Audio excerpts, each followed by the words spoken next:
Hi అండి, అందరికీ నమస్తే. నేను ఇప్పటివరకు అయితే సుండాలు చేసుకునే బఠానీలతో పప్పు చేసి పెట్టున్నాను. ఎలా చేసుకోవాలో మళ్ళీ గ్రీన్ బఠానీస్తో కూడా చేసుకోవచ్చండి. కందిపప్పుతో కూడా చేస్తున్నాను పప్పు అనేది. ఇప్పుడైతే మసూర్ దాల్ అంటాము, ఎర్ర కందిపప్పు, దీంతో పప్పు చేస్తున్నానండి. ఇది పెసరపప్పులాగా త్వరగా ఉడికిపోతాయి, దీనికి ఏం టైం పట్టదు. మనం టమోటాలు అన్నీ కలిపి పెట్టుకోవాలి. ఎలా చేస్తానో చూడండి. నేనైతే కడిగి పప్పు అది ఎర్ర కందిపప్పు కడిగానండి. వాటర్ తగినన్నే పోసాను, ఎక్కువ పోయలేదు. ఇదైతే పెసరపప్పులాగా త్వరగా ఉడికిపోతుందండి. కొంచెం ఆయిల్ వేసాను, వేస్తే వేయచ్చు, లేదంటే లేదు. కందిపప్పులు అయితే పచ్చనిపప్పు ఇలాంటి వాటిలో కంపల్సరీ ఆయిల్ వేస్తే త్వరగా ఉడుకుతుంది. ఇదైతే త్వరగా ఉడికేస్తుంది. టమోటాలు తగినన్ని వేసాను, కాకపోతే నేను పచ్చిమిర్చి వేయట్లేదండి.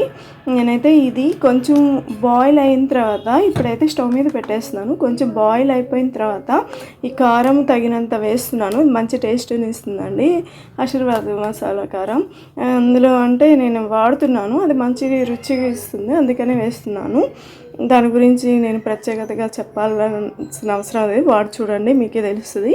ఇదండి, నేను అది కారం వేసినప్పుడు ఇది కొంచెం దగ్గర పడినప్పుడే ఈ ఆనియన్స్ కూడా వేసేస్తాను. ఇప్పుడే అయితే వేయట్లేదు నేను. ఇప్పుడైతే నేను స్టవ్ మీద పెట్టేస్తున్నాను, పెద్ద హైలో పెట్టేస్తాను. తర్వాత ఒక పొంగు వచ్చింది అన్న వెంటనే చూడండి హైలో పెట్టేస్తున్నాను. ఒక పొంగు వచ్చింది వెంటనే సిమ్లో పెట్టాలి. అలాగే పెద్ద మంట మీద వేస్తే వాటర్ అయితే ఇంగిపోతాయి, కానీ అవి సరిగా ఉడికినట్టు ఉండవచ్చండి. సిమ్లో పెట్టడం వల్ల పర్ఫెక్ట్గా ఉడుకుతాయి. ఇదిగోండి, నేను ఆనియన్స్ అవన్నీ తొక్కలు అన్నీ తీసి పెట్టాను మొక్కలకి వేసుకోవడానికి. ఇది కూడా ఇంపార్టెంటేనండి. ఓకే, ఇంకా ఉడికిన తర్వాత ఎలా చేద్దామో చూద్దాం. చూడండి, ఒక్క సెగకే అది బాగా మెదిగినట్టు అయిపోయింది. అంత ఫాస్ట్గా మెదిగిపోతాయండి, పెసరపప్పు కంటే ఫాస్ట్ అండి. ఇప్పుడైతే నేను ఆనియన్స్ వేసాను. నేనైతే పచ్చిమిర్చి వేయలేదండి.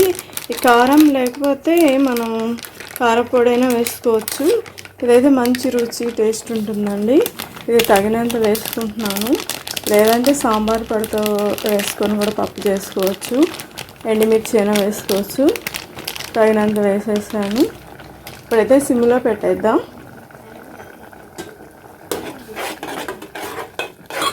మనకు కావాల్సి ఉంటే ఇంకొంచెం ఎక్కువ కారం కూడా వేసుకోవచ్చు. సిమ్లో పెట్టేస్తే బాగా దగ్గరైపోతుంది, బాగా మెదిగిపోతుందండి. ఒక 5 మినిట్ 10 మినిట్లో రెడీ అయిపోతుంది.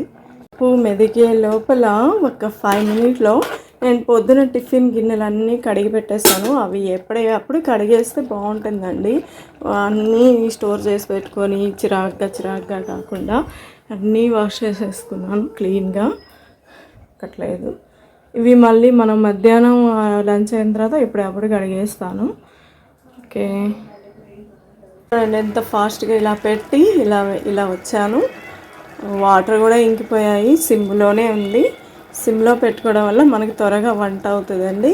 ఇదిగోండి, చింతపండు తగినంత వేస్తున్నాను, ఇందులోనే వేసేస్తున్నాను. లేదంటే అది సపరేట్గా నానబెట్టుకొని చింతపండు వాటర్ వేసుకుంటే కూడా బాగుంటుంది, కానీ నేను ఇందులోనే వేసేసాను. బాగా మెదిగిపోయిన తర్వాత వేయాలండి. ఇప్పుడే వేసారు పప్పు కొంచెం. అసలు ఈ పప్పు చెప్పనవసరం లేదు, త్వరగా మెదిగిపోద్ది. దీంతో కిచిడి చేసుకోవచ్చు. ఇంకోసారి టిఫిన్కి చేసినప్పుడు పెడతాను, చూడండి ఎంత టేస్ట్గా ఉంటుందో. ఇది మంచి ప్రోటీన్ అండి, మంచి బలమైన పప్పు ధాన్యాల్లో చాలా హెల్త్కి మంచిది. పప్పు ధాన్యాల్లో చాలా విటమిన్స్, ప్రోటీన్స్ అన్నీ ఉంటాయి. ఇది మంచి ఆహారం అండి. ఓకే, నేనైతే ఇప్పుడు ఇది దించి ఎనుపుకుంటాను ముద్దపప్పు, అదే పప్పు గుత్తితో. బాగా మెదిగిందండి. సారీ, అంటే నేను అసలు కూర్చోకుండానే ఇలా తిప్పేస్తాడనే బాగా మెదిగిపోయిందండి. మనకి ఇంకా త్వరగా కావాలంటే గల్లుప్పేసి మెదిపితే బాగా దాని బరక మీద బాగా మెదిగిపోచేస్తుంది. తగినంత వేయాలండి, ఉప్పు ఎక్కువ కాదు. ఇప్పుడైతే నేను ఒక స్టవ్ మీద రైస్ పెట్టాను, ఒక స్టవ్ మీద డికాషన్ పెట్టుకున్నానండి. ఇక్కడైతే చలి ఎక్కువ ఉంది, వానలు తుఫాన్ అంటాం నెల్లూరు. చలికి అసలు బాగా చలేస్తుంది. నేనండి టిఫిన్ అవి పెడుతుంటాను కదా, కర్రీస్ అవి నేను మీకు వీడియో పెట్టిన తర్వాత తింటానండి. అలా తిన్నప్పుడు నాకు ఎంత టేస్ట్ ఉంటుందంటే ఆ కర్రీస్ కానివ్వండి, ఆ టిఫిన్ కానివ్వండి, ఆ చట్నీస్ కానివ్వండి, నాకు అనిపిస్తుంది ఈ టేస్ట్ వీళ్ళకి ఎలా చెప్పాలి అని. మీరు ఒకసారి నేను ఎలా చెప్తున్నానో అలా ట్రై చేసి చూడండి, ఎంత టేస్ట్ ఉంటుందో మళ్ళీ మీరే కామెంట్ చేస్తారు. ఓకే, ఇది తిరగమాత పెట్టేసుకుందాం. పప్పు అయితే తిరగమాత పెట్టేస్తానండి. కొంచెం అంటే నేను వీడియో తీసే లోపల అవి కాలిపోతున్నాయని అర్జెంటుగా వినిపింది.